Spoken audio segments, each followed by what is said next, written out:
G'day Ben, this is your handover video to show you where everything is.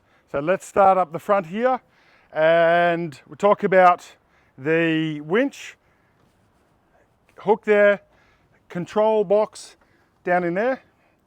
So you've got to reach your arm down inside. Shouldn't hopefully need it because you've got wireless and that's in the vehicle as well. We'll show you later. Winch isolator, effectively. So that's in the off position, that is in the on position. This is our amazing bracket that we do. And here's your battery system and light bar, wiring harnesses, brake controller, etc. So if you have any issues, this is where you're likely to find it. So, okay, so there's a spare here just in case you want to upgrade at any time.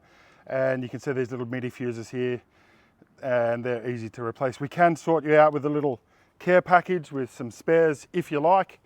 UHF antenna here, and there's also another one inside the vehicle. If you want to actually remove this, there's actually a grub screw right in the back here, so you need to take that off and then you can unscrew the top, fit the new one in. There's an Allen key inside the vehicle for you. Fog lights in the bar, they work on the normal circuit. You have here your recovery points, and this blue shit is to make sure that it's an indicator to make sure nothing has rattled loose or, I don't know, someone has tried to steal your shit. Wheels, FXH wheels, they're hot. I love these wheels. New suspension, you got to spanner check it in 500 Ks, so come back, give us a call, we need to do that. Service maintenance points here on the top for the of the upper control arm here. Pop the cap off, there's a grease nipple inside there.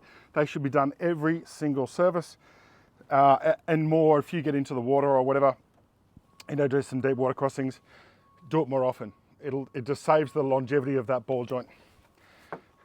Safari snorkel all installed. You can turn that backwards if you want hectic induction noise. Don't recommend it because you lose the ram effect. Inside the vehicle is pretty well standard except for the head unit there. We will definitely do some more content around that, but as you'll see, it's a huge upgrade. Polarized lens, looks great. What else? Brake controller location here, so your partner can operate that if needs be. Push function for emergency braking. Air compressor switch here. UHF pass-through connector there. Your UHF hand piece is in the vehicle, ready for you to go. So you can just plug your business in there. You don't have to worry about it. Control systems for airbags, up pressure, down pressure. Pretty straightforward. And LED light bar switch that's in the stealth light bar on the front of the vehicle. Going down the back. So what do we got here? We do have compressor, switch here. So it's double switch, so you can do it from the rear of the vehicle or from the front of the vehicle. There's your air outlet there. You push that in, it'll pop that out. RV storage solutions drawers. Here's all your spare stuff that isn't installed in the vehicle right now. There's your jack and your safety Dave shit, UHF spares. We've got a couple of stubby coolers, winch control, whatever, all that sort of stuff. Spare handles, because we've had to remove them to fit your cargo barrier. So if you ever do need to pull it out or whatever, all your spares are actually in the vehicle right here, right now. To operate your drawers, come here. Operate your drawers, it's just that little switch there. Push it up, slide it in, locks in. No rattles. Locks out, fairly simple. If you actually want to get into the drawers, there's a method for that, which is down here. So see this little trigger here? So you pull that pin out, there's one on the other side. So you pull that out and then you can pull the drawer out. Okay? We've got a couple of switches here. So USB outlets there, twin, and SIG outlet there. Fairly straightforward. Flush mount ando for solar in. Fairly straightforward. And we've also got the fridge here that is already nice and cool. It's not actually switched on, but it's still nice and cool. Here's your spare antenna. So this longer one, 6.6 dB of gain. So if you've got flat country, put this on. Mountainous country, 3 dB. The one that's on there will do that really, really well. And Raslarr rear bar, reverse lights as standard. Recovery points here, should you need. Anderson plug here for your van, air outlets. Right, everything's all up in here. So there's your 12 pin right there. So it is a bit tricky to get to it, but you'll figure it out, I'm sure. Air outlet here. Air outlets are here, left and right, as you're looking at them. These little dudes here are also valve removers, so you can inflate and deflate. If for some reason you do have a compressor failure, you can do everything manually. And your lighting system here. So you actually switch everything on from here. So it's touch sensitive. So 3 stages, and then press and hold, and it goes to orange. And same thing, three stages. Cycle through and it'll turn itself off.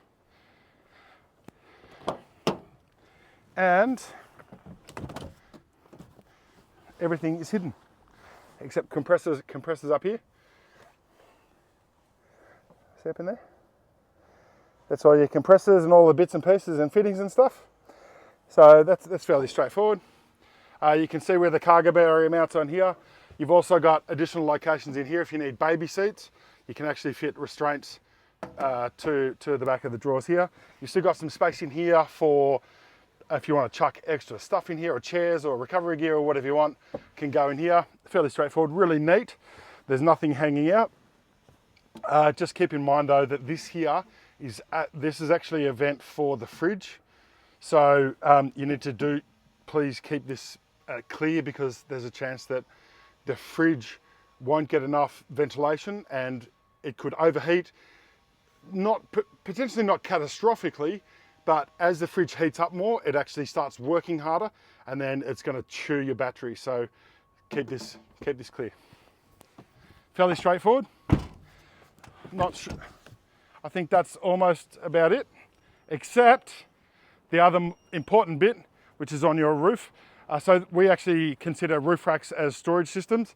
So the beauty about Tracklander is that it's mesh, it's lightweight, it's high quality.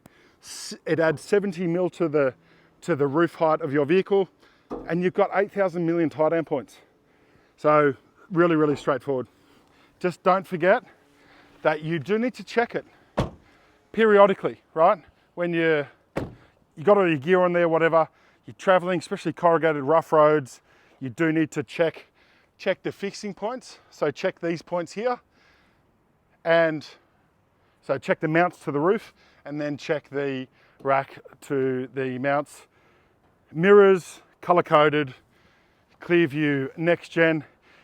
The first time you use them, it might be a bit of a brain melt until you get your head around the fact that this is convexed and that's flat.